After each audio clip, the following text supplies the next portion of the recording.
Hi everyone. So this is not exactly what I was going to talk about originally, but I got inspired this morning, so I thought I would go with that.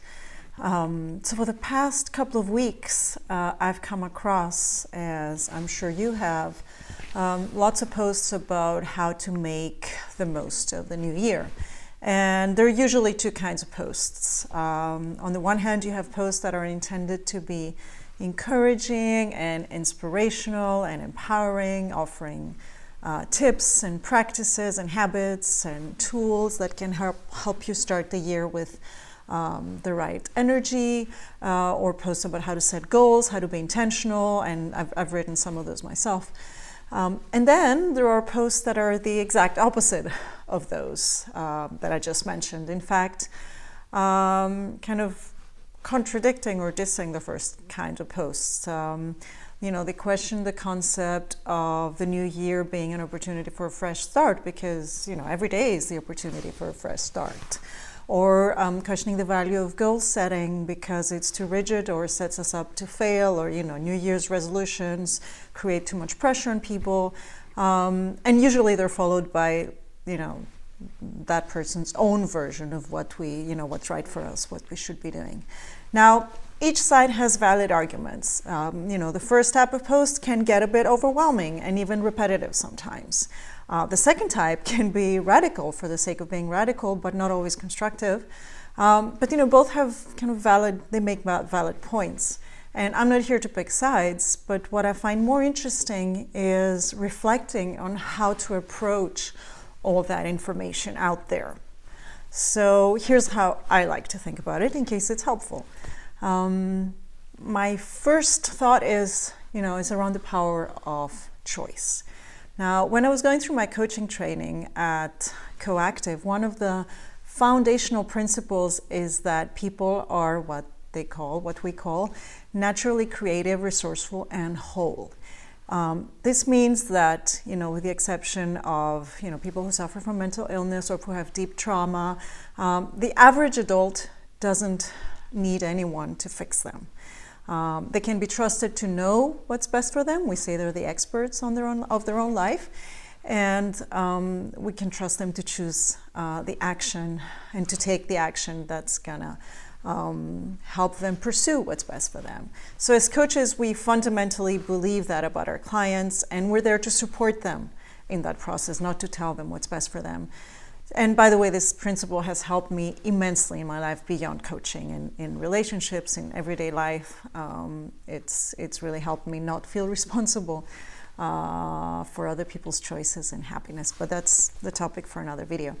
In that context, though, every one of us can choose to consume and adopt what's best for us. What helps, what inspires us, what feels energizing and empowering, and also what feels stressful and adds pressure to our lives. So we can choose what we consume and we can block out the rest, and there are ways to do that.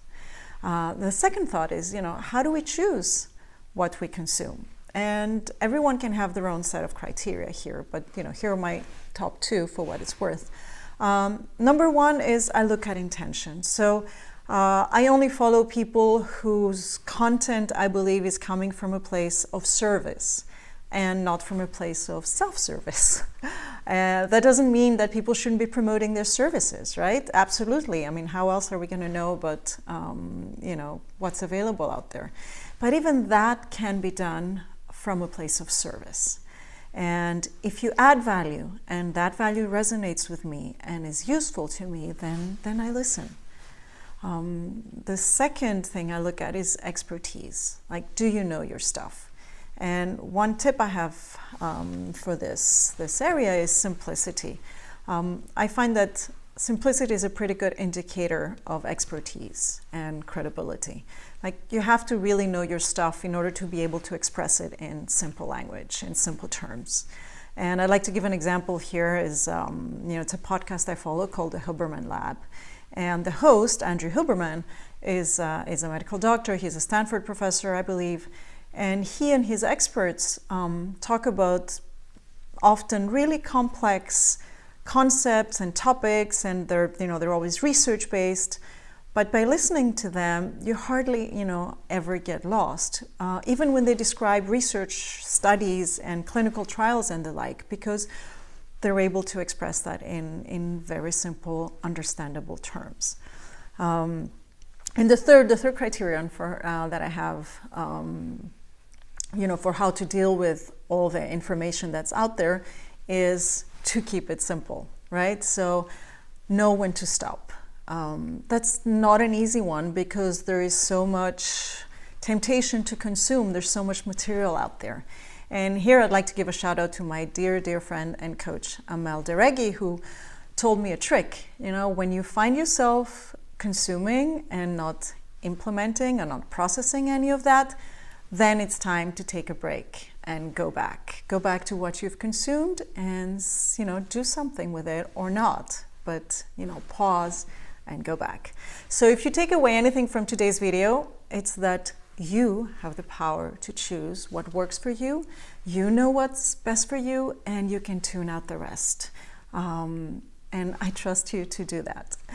And if you do choose to make some changes in your life in 2024, then I'm doing a webinar together with My Swiss Story and my dear friend Pragati Siddhanti.